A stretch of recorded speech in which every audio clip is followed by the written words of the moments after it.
The Chris Johnston Show. Let's go! Your number one destination for a behind-the-scenes look at the game of hockey. Is this thing on? Here's NHL insider Chris Johnston and host Julian McKenzie. CJ, we know there's a few teams where it's not going great, to say the least. Even though they might be playing around 500 or maybe below it, who knows?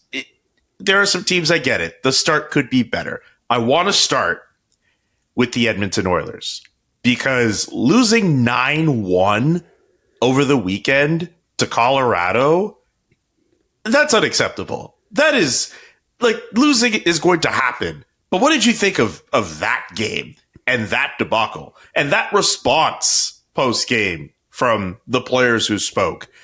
What do you think about what's going on in Edmonton right now? Well, never mind the post-game. I don't know if you saw it, but prior to that game, Connor McDavid was interviewed and said basically something to the effect of it's go time. And the reason he said that, I can understand it. It's because of the kind of mushy start they've had. Obviously, a lot of ups and downs there. Have not got anywhere near the level that they would expect to be at yet. And if you look at their schedule, they literally play like Sunday, Monday, Wednesday, Thursday, Saturday, Monday, Wednesday. Like they are in it, and that's no way to kick off that stretch. And so it's getting a little late for some of these teams. I know you're going to come to Toronto next. Let's face it. I mean, I view the Leafs and Oilers kind of in the same bucket in that it's not all been bad. Obviously, those teams have won some games. They're not at the bottom of the standings, but these are teams that are, the Edmonton's case have been to 2 straight cup finals that they're expecting to be championship contender. Obviously, that's what the Leafs have ambitions to be, and you're just not seeing it on the ice yet. And maybe you won't, right? I mean, I think that's where everyone's mind starts to leap. If you're a fan in either of those markets, even doing our job, if you're watching the teams, you're wondering, what's it going to take? Is the makeup off here? Is there something you can find? And, I feel like a 9-1 loss, you're right. I mean, I think the 100%ers out there are going to know we don't overreact to one game involving any two teams, but 9-1 is the kind of game that the fire alarm's going off, right? That's a night where you do begin to wonder, nothing went their way. Colorado's might be the best team in the league at the start of the year, certainly right near the top of the league standings. They have been clicking, obviously offensively. They can punish you. Cale Makar scored a couple goals early in that game. Colorado was pushing for 10 too. I don't know if you watched right till the end, but I watched right to the end. They were pushing for 10. Producer Drew was out for blood, literally on Twitter being like 10. I want 10. We want 10. Right. And, I don't know what you say after a game like that. Like, I don't know what you want to hear, really. I mean, certainly you want to hear accountability. You don't want anyone making anything that sounds remotely like an excuse. It seemed like maybe some felt that was what the comments were, how they were framed. But, it's getting to that point of the season where I almost swore. No reason to swear just yet on a Monday morning. Whoa, you almost swore? But it's getting you almost real. had us with the E? It's getting real. It's getting real in some of these markets. And, I think I've probably said it a few times. I just feel like disruption's in the air this year. Like it's been a really interesting start to the season from an objective viewer, from someone who doesn't have, don't have a rooting interest in what happens. It just feels like a lot of teams, there's been more than a few that have been better than we would have expected. I mean, if we go back to our prediction show right now, it would not be looking too good. Now we got to see what the next 60 plus games hold in each of these markets. But the start of the season has been, really good in some places. And then, in Edmonton, it's not what the Oilers expect. And there's so much riding on this season, as we know. I'm fascinated to see what this week brings because they do go on this Eastern road trip where, as I mentioned, they're playing, back-to-backs and almost every night. And it could slip away from them if it isn't go time, to use Connor McDavid's words. What is this team missing? I've seen people suggest that, they're lacking some of that toughness. Maybe they're really missing guys like a Corey Perry or an Evander Kane that kind of shored them up and made them tough to play against. From what you've seen of this team, what's missing? Well, the replacements effectively that they've made in their lineup haven't replaced what they lost. And in the short term, Trent Frederick's really struggling, for example. And obviously they made the trade for him last year. He was injured, but they signed him to the 8-year contract extension. I think he has 1 goal, if I'm not mistaken. I know certainly he's not produced much offensively. But from Edmonton's end, I think it's more defensively, and frankly, it might come down to goaltending. I don't want to use the crutch here and blame it all on the goalies. Certainly a 9-1 loss is not on any one goaltender. Although, Stuart Skinner was chased in that game, Calvin Pickard came in. But I think defensively is where that team has had its toughest time. And, Evan Bouchard has not played at the level. We know when he's at his best. He's a weapon for them because he's such a great puck mover. He's getting the puck up to some of the most dangerous forwards on earth, with regularity. Good things happen for the Oilers, obviously a big part of their power play, things like that. But it's been a rough start to the season for him. So I do think it's a combination of things. Corey Perry, it's amazing. The guy just keeps scoring in LA too. And I was talking with someone who works for the Kings actually over the weekend, and the person was mentioning, he said, Corey's actually driving things for us since he's come back in the lineup, because he's been that good. And it's amazing when you look at Corey Perry's age. A few people probably might have thought he was winding down 2 or 3 years ago, and he just keeps going and going and going. I think his game was never predicated on speed. So, from the circles down is where he does his work. And they probably do miss a guy like that. But I don't think it's any one player. They just don't, it's a sort of a hockey buzzword, but it feels like they don't really have an identity in a sense. Like they don't have, what are we? Like when this team's at its best, what is it? They haven't been at their best. So it's hard to kind of get your mind around, how that's going, but you can imagine the frustration there. It's so tough for any team to go all the way to the final 2 years in a row and come away with nothing. It's a long road back through the season, and they've kind of hit the ditch here early. And I don't want to go too far because the standings are so bunched. Either of these teams, and there's a few others in this boat, are a 3-game winning streak away from looking like, oh yeah, Edmonton's right back up there. We're kind of where you expect them to be. But the point is that 3-game winning streak hasn't happened. And, as a result, they're under a little bit of duress, I'd say, at this point in time. And probably if they're going to start to get out of it, it begins with getting a combination of playing better defensively, allowing fewer goals, getting some goaltending, and finding their way through that Eastern road trip, because, it could be a difficult one for them if they're letting in, let alone 9, if they're letting in 5 a night, it's going to be tough to win. Do you subscribe to the theory that the Oilers are no longer among the Western Conference's elite? I'm not prepared to go there just yet, but it's certainly in the cards. The teams, look, I mentioned Colorado might be the best team in the league. To me, Dallas still looks very good. Vegas dealing with some pretty significant injuries. They look pretty good. Those 3 teams are probably at the top. Winnipeg's had a pretty strong start too. They might be the next slight tier down. Like, where does Edmonton fit in that group? It's the West looks like the more dominant conference to me. At the risk of old takes exposing myself on, early November here, but it just looks to me like the strongest teams are in the West. I think it's going to be a hard road for whomever, works its way through the playoffs in that conference and represents, the West in the Stanley Cup final. It's going to be difficult. You're going to have to, like last year we saw Dallas and Colorado play a first round series. It feels like it's setting up for that kind of scenario for one or more of these teams. So right now, I don't think Edmonton is in that group, but there is time. And I'm mindful of the fact that 2 years ago at this time, they were firing a head coach, bringing in Chris Knobloch, and they went on a crazy run. Last year, they also had kind of a slow start out of the gates. So we've seen it before, and kind of want to see this next stretch before I'm making too bold of proclamations, but it's certainly possible that, remember when Connor McDavid wasn't signing an extension, and we were talking about that early in the season?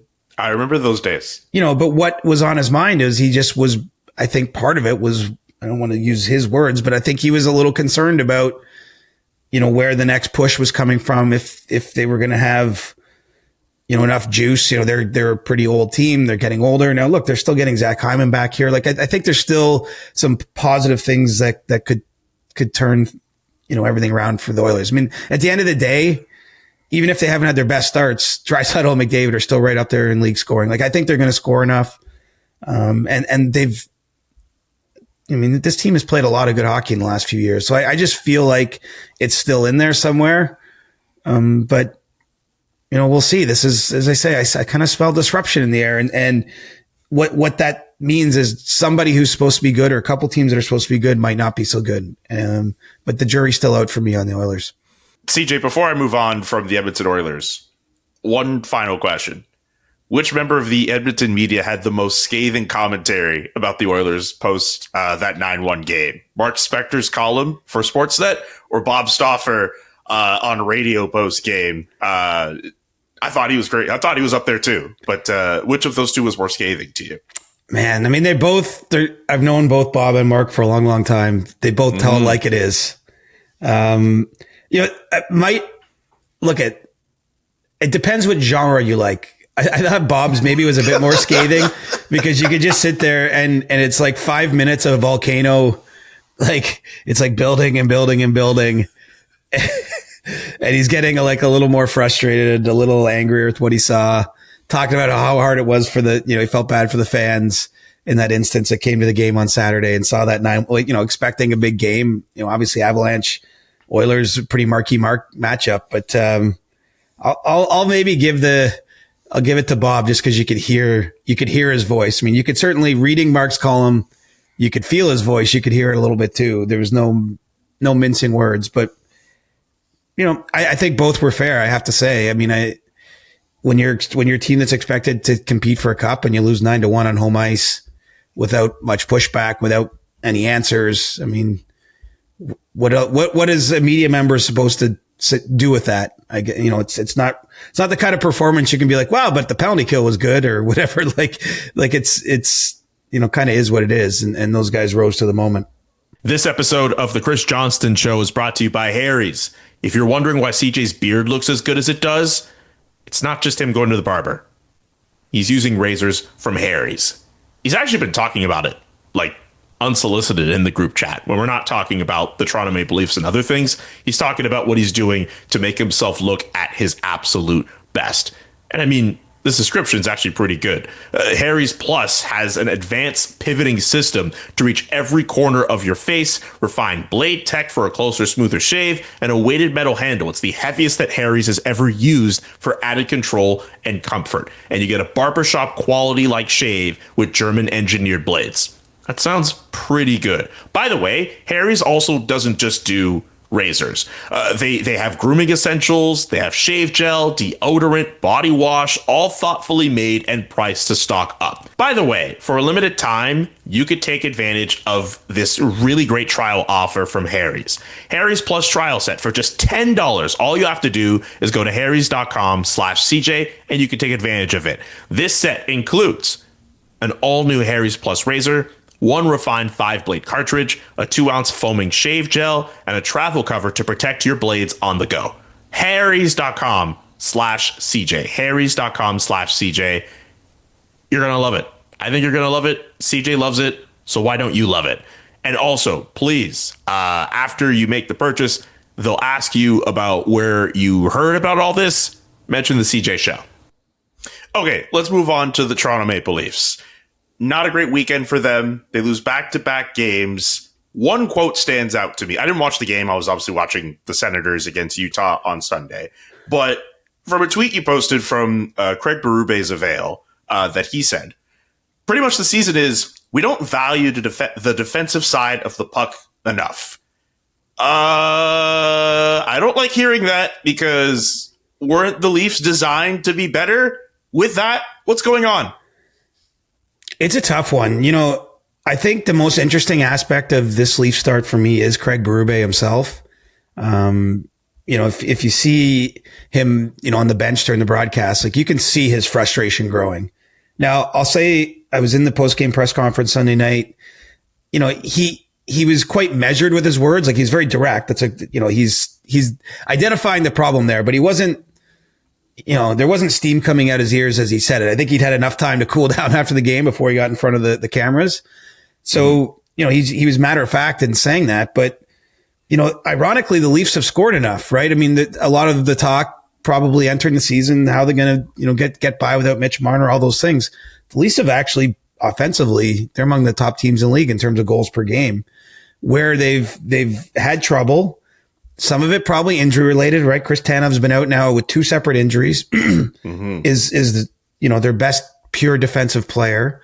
And the goaltending, there's been more stress on Anthony Stolarz with Joseph Woll, not with, yet playing NHL games.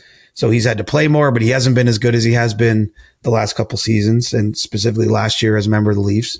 So there's a lot going on, but the puck's going in too much. And I think the frustration from the Leafs head coach is with some of his top players, right? It was the top line getting scored on, a big goal in the third period last night. Now, it's hard to blame one line though, even. I mean, those are your best players. Those are your highest paid players. So I guess they take more of the blame because, they're paid to be difference makers in a positive way. But the Leafs were outshot 22-2 in the third period against the Hurricanes. That's insane. They were up 4-3 entering the third and lost in regulation. But they were also up 4-2 in the game in the second period. But even when they were up, I mean, it was a little bit of smoke and mirrors. I mean, I think the Hurricanes had 4 breakaways in the second period. They hit 3 or 4 posts. Like it was a game that was 5-4 that could have been 9-4, pretty easily. And, look, you got to, first of all, we should mention, Carolina, once again, among the league's best teams. I mean, they play with a purpose. Like they're competitive, and they're on it. And, they got their forecheck going against the Leafs, and like the Leafs couldn't get out of their own zone, which is how you get a period where one team outshoots the other 22-2. But even at the end of the game, Julian, like the Leafs had trouble pulling the goaltender because they got hemmed in their own zone so much at the end that they weren't able to, get the puck down the ice, get control, and get Hildeby out for the extra attacker until very late. So, it was a pretty thorough performance. You have to mention there's 2 teams on the ice, and Carolina took care of its end of the deal. But yeah, I mean, the Leafs they're kind of, they've had stretches. I mean, they had a pretty good game themselves against Utah this week. They had a third period against Pittsburgh where they were down 3-0 and came back and won 4-3. And that third period was pretty electric. But they have a coach who you can just see the frustration building. And I don't know what the answer is. Like, do we get a St. Louis moment? We saw Jordan Kyrou scratch last week. We saw them getting put through a pretty punishing practice over the weekend, doing the skating laps, bag skating. Bag skates, yeah. I don't know what you're going to get out of the Leafs. I mean, they're kind of in this stretch right now where there's not many practices, so it might not be the bag skate because they played back to back, and schedule doesn't really relent much this week. But I do think that it's getting close to message sending time from the head coach he's got to push some buttons here. I mean, it's one thing for him to say, and I think accurately, that they don't value the defensive side of the puck enough. Well, I mean, it's also his job to impart that, to get them to buy into that, to get them to play a certain way. And, so he's going to have to, his challenge, I would suggest right now, is figuring out the best way to get that out of them. I wonder, and I know you might not have the answer, but if you're Craig Berube, put yourself in his shoes. What button do you think you could press that could get something out of this group? I mean, ice time is the biggest thing a coach controls, right? You could scratch a player. I mean, the Leafs also are at a point, they still have a lot of forwards, so they're mixing and matching. I don't know if he goes and scratches one of his top players. I'm not suggesting that'll happen, but maybe within a game, one of the top players doesn't see the ice for a period. I mean, if he sees, one of those drivers. I mean, the thing was, it was such a thorough loss to Carolina. I can't just be like, well, there was this one play that, Austin Matthews didn't do this, or William Nylander didn't do that, or Morgan Ryan. Like it wasn't just one play where one player was at fault. But perhaps that happens in one of these future games. And if it's one of those players or somebody else, maybe you're talking about, benching them for a period of time. Like, I don't know. This is where it's hard, is that the coach does only have so many tools in his toolkit. But that's where I think it's important to mention, though, that Craig, as much as I do sense growing frustration, you can see it on the bench during the games.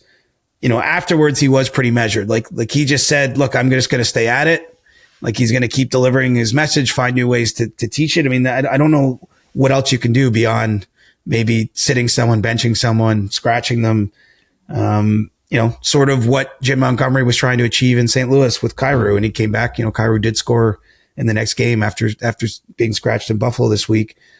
That's kind of the more old school way. Craig Berube is an old school guy. Maybe it gets to that point. I think he's hoping he can, just stay on the team and, they can start to figure it out themselves. But, right now, like I mentioned earlier, the Leafs have ambitions to be a team that can win the cup or something. I mean, they're nowhere near that quality. They just haven't been consistent enough for long enough. Now, if you're looking for some silver lining, I think they've put enough points in the bank. They haven't put themselves in an extremely perilous spot yet, but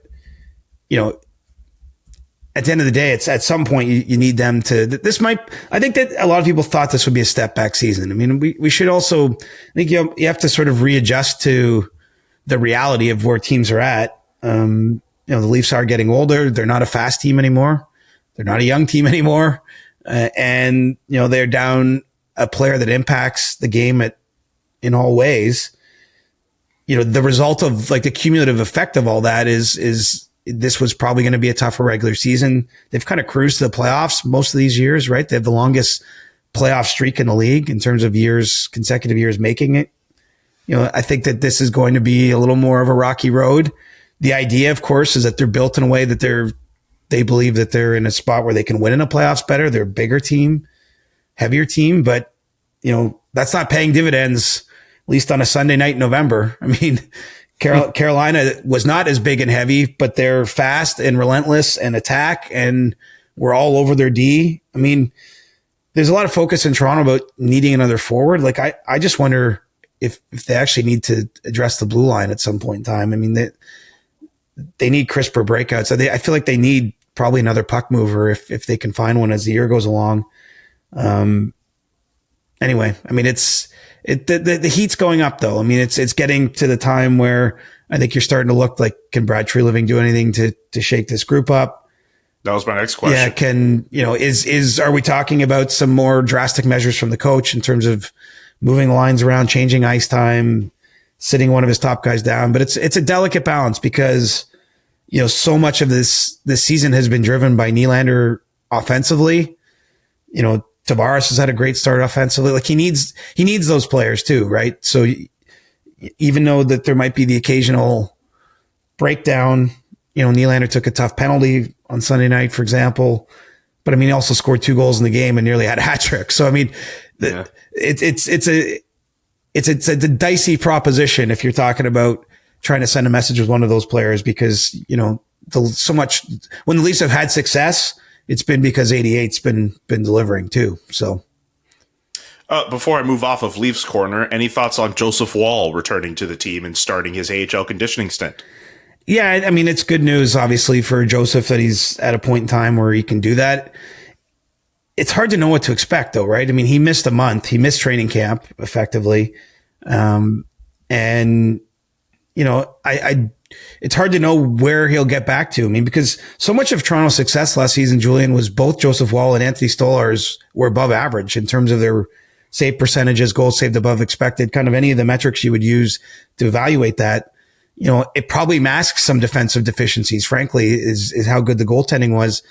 And it was the key to it was both guys played pretty close to 50-50. But, it was, they didn't rely too much on one or the other. Now they've had to over rely on Stolarz. Perhaps that's why he hasn't started up to the same level he was at last year.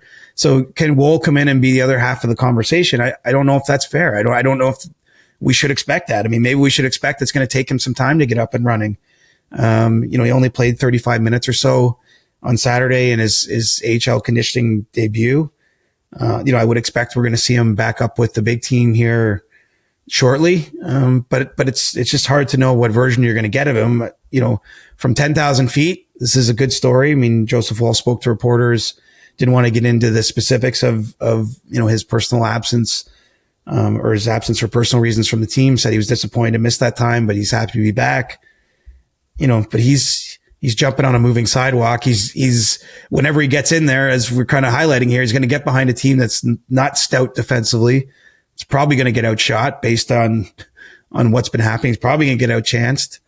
It's not going to be a comfortable position for him to step into. So, it's hard to paint a good picture here. I think the one positive would be the Leafs have produced really well offensively. They've produced a lot of goals at even strength. Their power play actually is starting to cook a little bit, but it's, when you look at the league standings, it's not where it's used to being. It's not one of the top power plays in the league at this stage.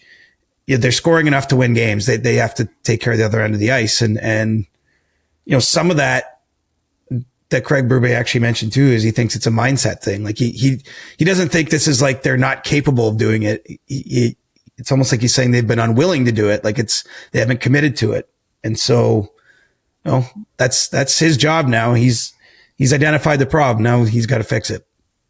They have Boston, Los Angeles, and Chicago this week. To your point about a 3-game winning streak changing things, if they find a way to win all 3 of those games, we're talking about a different team, and maybe some people in our group chat will feel a little bit better. I don't know, because they actually had a 3-game winning streak prior to losing the 2 games on the weekend, and some people in our group chat still felt a little helpless about it. I mean, but here, to be fair, it has not looked good. So I'm not sitting here trying to argue, hey, the Leafs are better than their record or anything like that. I'm not trolling. Just I just want to make that clear. They have not looked too good at any point this season. They've had some good periods. They had a really good game against Utah specifically, but they haven't been consistently at a level you're like, okay, this team has something. They haven't shown that at this stage yet. Okay. We move on from Leafs Corner to talk about, very quickly, the Vancouver Canucks. I'm not sure if you saw the entirety of GM Patrick Allvin's interview with Scott Oake on After Hours over the weekend, but I thought this was a worthy enough topic because I know how you feel about rebuilds. And apparently, according to Scott Oake, the majority of questions sent in for After Hours had to do with Patrick Allvin's willingness to do a rebuild with his team. They're starting the season 8-1, and the big quote out of that conversation was, "I don't think you can do that when you have good players in Quinn Hughes, Thatcher Demko, Elias Pettersson, Brock Besser, and the next wave of young players." And then he talked about some of the prospects in his system, some of the college free agents he signed. What do you make of Vancouver's start? And is a rebuild actually something they should consider? This is a sensitive topic, I think, in the market because they didn't rebuild after the Sedins, right? Like they kind of refused to, at least intentionally, or they didn't speed it up in a specific way. Now they managed to build that core, through good fortune or what have you. I mean, Pettersson was still a 5th overall pick. It's not as though they stole all these guys from way down in the draft, but they did assemble, what you could start to believe is a core of players without going in that manner. I don't know what the answer is. I do think though, look, the thing that's underpinning this entire season in Vancouver, this conversation started so early. Part of it was started because Jim Rutherford mentioned it at a press avail, but was what's going to happen with Quinn Hughes, and in a world where if they're not going to re-sign him, which he can't do till July 1st anyway, I think you have to ask that question then, is that going to start a rebuild? Like if you're trading him, for example, what does that trade look like? I think management of the moment is thinking, well, why would we make that decision while we still have Quinn Hughes on the roster? And so, Vancouver's an interesting market. I mean, because these conversations happen very loudly, very like strong fan base, but it feels like they have these like monster conversations amid, the team is 8-1. They've been beset by injuries to start the year. I think they've actually kind of hung tough a little bit. So I can understand where management and ownership isn't of that mind when you still have Quinn Hughes on the roster. Now, if we get to this summer and or before, if Quinn Hughes indicates to the Canucks management definitively he's not going to sign or something like that, and they're looking at trading him, I think we get it more into that discussion becomes a little more pertinent. But right now, I mean, Allvin's right. Like, are you going to trade all those players? And that's anyway, rebuilds are tricky, man. I know. The ones that go well go pretty well. But a lot has to go well for it to happen that way. Like we touched a little bit on Utah. Like for some reason, theirs is fresh in mind because it was about 4 years kind of where they were at the bottom of the league, but getting increasingly better. They hit on some picks. They amassed a lot of picks. They made some pretty good trades. And even then they haven't made the playoffs yet. Like they're trending in a positive direction, although they've had a tough week, with losses in Toronto, Montreal, and Ottawa. But,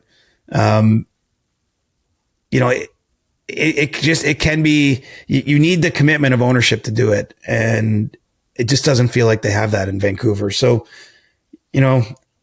I can understand why they're not rebuilding today, but I do think the conversation is only going to grow louder depending on what happens with Quinn Hughes. And frankly, if you're trying to sign Quinn Hughes, which of course they want to do, I think having a fun season, having a competitive team is part of that, right? Like Quinn Hughes is getting to the stage of his career where he wants to win.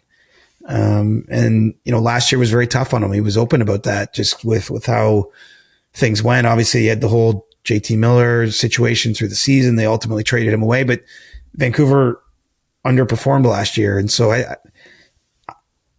it's a fine conversation for fans, but I don't think management's having it in any real way when, they understand they're trying to fight here to keep this player around and to get what they can out of those good players they have on the roster. Okay. We started this show talking about teams with pretty so varying on bad starts. I want to mention two teams that have surprised out the gate. And those two teams have two players at the top of their rosters who are also surprising and playing pretty well. Maybe less so of a surprise with one guy, maybe more so with another guy. But I'd love to know, between Anaheim and Chicago, which of those two teams have impressed you more to start? And between Leo Carlsson and Connor Bedard, who's impressed you more? I think Anaheim's impressed me more as a team because to me it looks to me like they're playoff caliber. Now that doesn't mean they're going to 100% get in, but they're pretty complete. This is how you complete a rebuild when you have they've amassed all those young players, right? And those players are starting to take their steps. And then they've got a few veterans that I think are helping them along. Like obviously like the Chris Kreider and Jacob Trouba, which two separate trades, two players that played together in New York for years. But those guys are helping, right? And they already had Alex Killorn there. And so I feel like they've got the nice mix of veterans that I think can help keep things steady and are contributing still. Like they're still at this point in their careers where obviously they're on the back nine, but they still have game.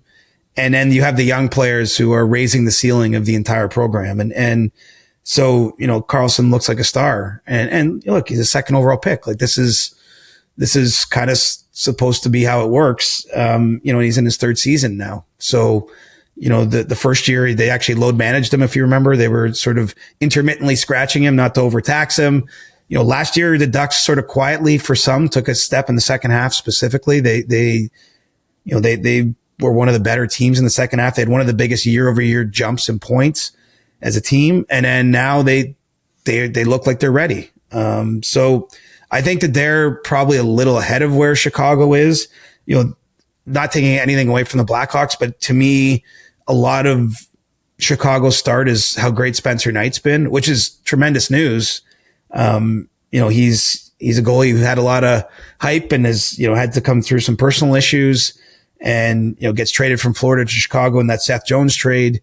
And he's hitting too, right? And they've already paid him like a number one with an extension and he looks like a number one. So he's part of the team. There's no shame in that, but I do think goaltending has been a little bit, Chicago's not dominating teams, I guess is kind of what I'm getting at, but they've amassed a pretty good record, I think in part because of how well Spencer's played. Whereas I think the Ducks to me look slightly more sustainable in the season. But here's the thing. You're asking to pick between two positives. I don't want to be negative about either team because I think finally both are showing, maybe you're on the other side of the dark days. You know what I mean? You're coming out of that period where fans know what you're doing, but it's a lot of games you got to lose to get the picks they've had, to get the players they have. Now the players aren't ideas. They're real people in your lineup, scoring big goals, making big plays. I mean, the play Connor Bedard made in Calgary the other night where he, strips the puck. Wow. Flips it between his legs, like in a spinning motion after stealing the puck, but all in one fluid motion is in on a breakaway and scores. I mean, that's one of the highlights of the year, like individually. That's so sick. That was such a sick play. Taking Seager take that puck off of Morgan Frost and then getting that goal. Like, man, that's a moment.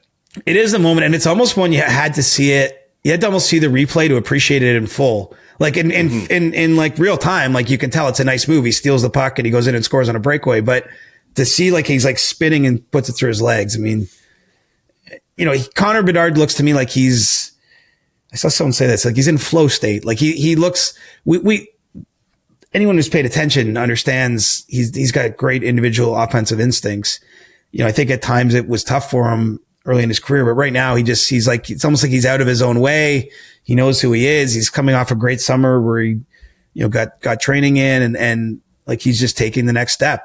And it's pretty exciting for the league to have, Celebrini and Bedard at the top of the scoring charts, over the weekend. I know they ended up getting past Nathan McKinnon going beast mode in Vancouver on Sunday night. But, just having two names like that, two recent first overall picks in the mix with your McDavids and your McKinnons and the other established stars in the league. I mean, it's an exciting time. So I think Bedard probably is the individual player I would spotlight.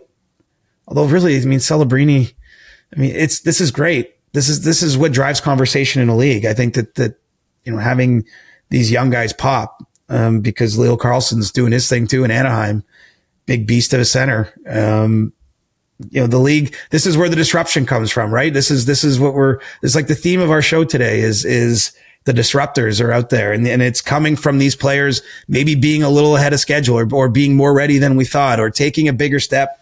Bedard had to face some questions, right? Like, was he overhyped and all that in years 1 and 2? Well, it doesn't look like it today, does it? No. Disruptors or ahead of schedule should be the title of this episode. Just my suggestion. But to your point, top 5 in scoring right now. McKinnon at first place, Carlsson and Bedard tied for second. Celebrini's right there, and William Nylander 5th in points at 23. The future seems to be now, right now. Yeah, and so that obviously helps the individual teams we're talking about. Like that, those guys drive the engine. When the Leafs went from being putrid to making the playoffs all those years in a row, it's after they drafted Nylander and Matthews and Marner, and they had other players on the team, of course. But like they took a jump as an organization because they had those players that raised the bar for them. That's what Bedard is. That's what Frank Nazar is in Chicago. That's what you're seeing with the Gauthiers and the Carlsons and some of the young D they have in Anaheim. I mean, it's exciting in those markets because. That I don't know if all these teams did full rebuilds. I mean, it's kind of, they approach it some different ways, but I mean, it's some dark days when you're lost, right? When you're losing all those games. So I just think that the sun's poking through the clouds, in a few markets right now. And now it has you thinking like, okay, if they're going up, I mean, there's a certain gravity to the standings, my friend, who's coming down if they're going to climb up. Before we get to Ask CJ, a thought on this year's Hockey Hall of Fame class. Zdeno Chara, Duncan Keith, Alexander McGillney, Joe Thornton, Jennifer Botterill, Brianna Decker, Danielle Sauvageau, and Jack Parker inducted this weekend to the Hockey Hall of Fame. A thought on that class. First thought is about time for Alexander McGillney. Like that was one of those perplexing ones that obviously I just don't understand how it took him so long. I mean, I guess if you just look at career numbers, he doesn't pop as automatic, but when you factor in he was the first player to defect from the Soviet Union at the time, he has a historical significance. He does have a 76 goal season. He did win a Stanley Cup in New Jersey, won an Olympic gold medal for his country. I mean, has a pretty decorated career all over the world. And he didn't attend the ceremonies in Toronto. I don't know exactly why that is, but I wonder if it is tied to how long it took him to get in. If maybe there's some bad feelings about that. But the positive is I was down on the weekend when they had the sort of ring ceremony and the Hall of Famers get their blazers. It's such a cool day actually to hear these people reflect on their careers. Duncan Keith was asked a question on stage about kind of being overlooked a bit in his career, and he just goes, "Bad scouts," which is pretty funny. And if you look at it, Duncan was drafted 54th overall in 2002.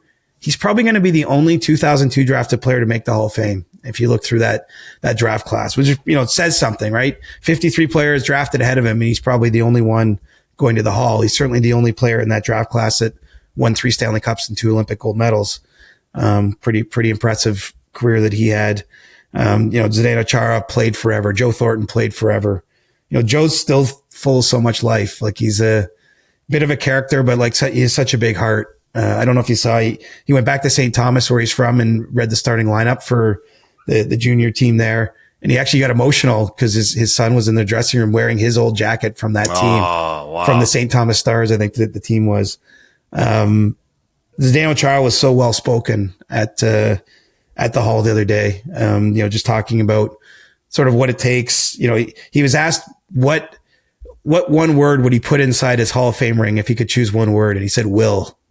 And I think he is someone who's willed his way.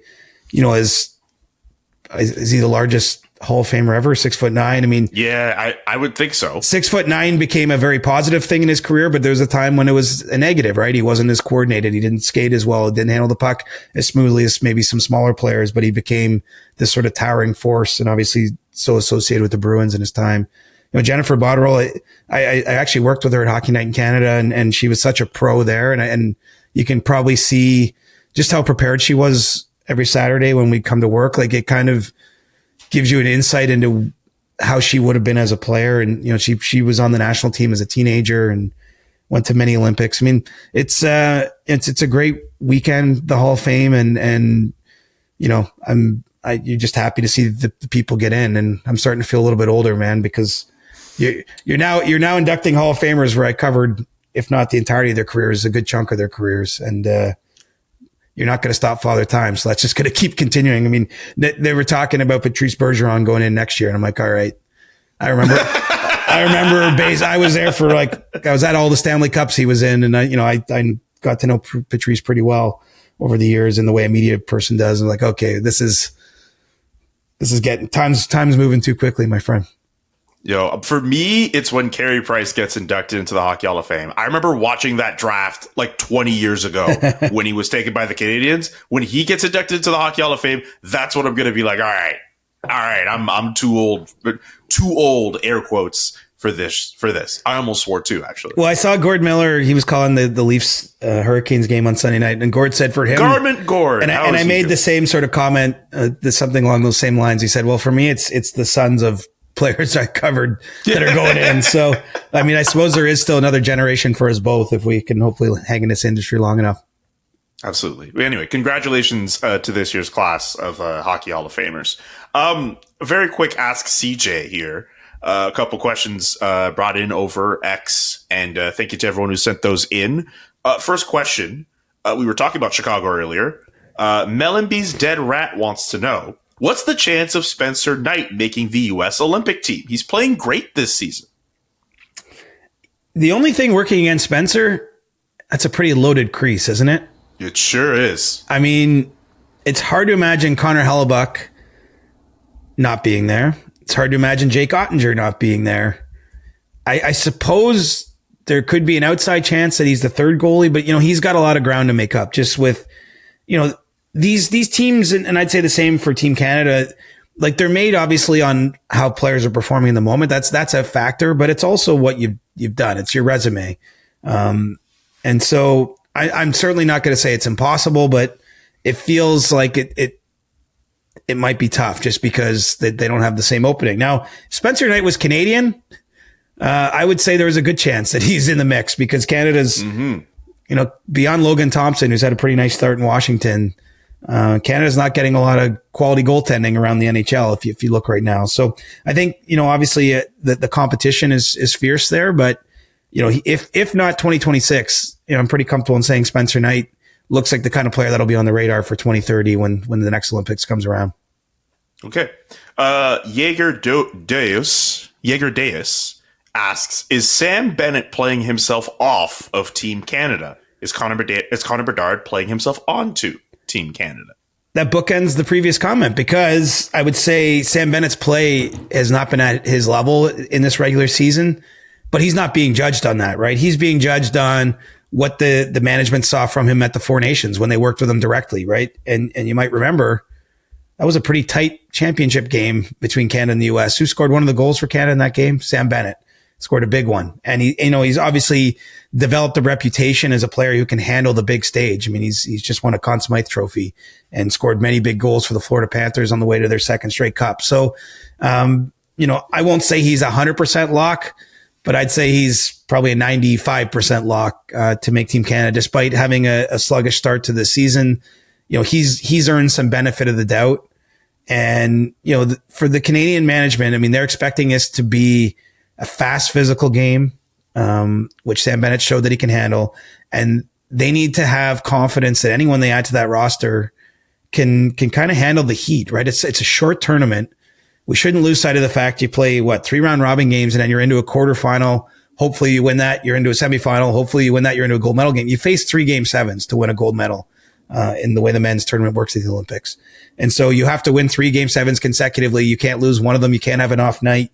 Or if you do, you've still got to find your way through it and win. So I think they are going to hang their hat on players who've had success, Julian. And Sam Bennett's had a whole bunch of success in recent years. So I think he's very likely going to get there. As for Bedard, he's at least making it interesting.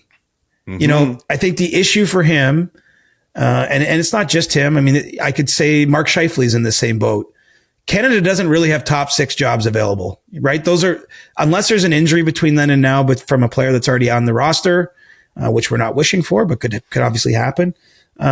Canada's top 6 is pretty much full. And so the debate for Bedard isn't, can he hang with these players? I think it's very clear. I mean, he's in the Olympic conversation, but it's just, is he well suited to play a 3rd or 4th line role on this team? And you can have your own debate about that. I think for the decision makers, it's going to be tough to put him on there, but to Connor Bedard's credit, he's making it difficult. He's been so good that you can't ignore his performance. So I'm not going to say he's not going to make the team, because that would be premature. I think he's still,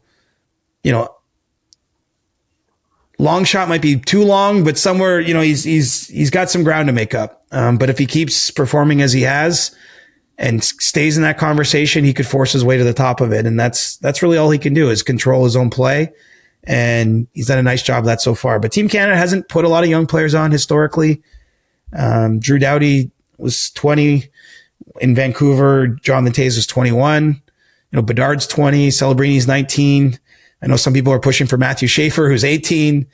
As great as all 3 of those players are, and it's almost the same Spencer Knight comment. I think that in 2030, there's a great chance that they'll be teammates on that Olympic team. I don't think there's room for them all now. And so, I think it's Celebrini or Bedard most likely, as, maybe like a 13th type of forward.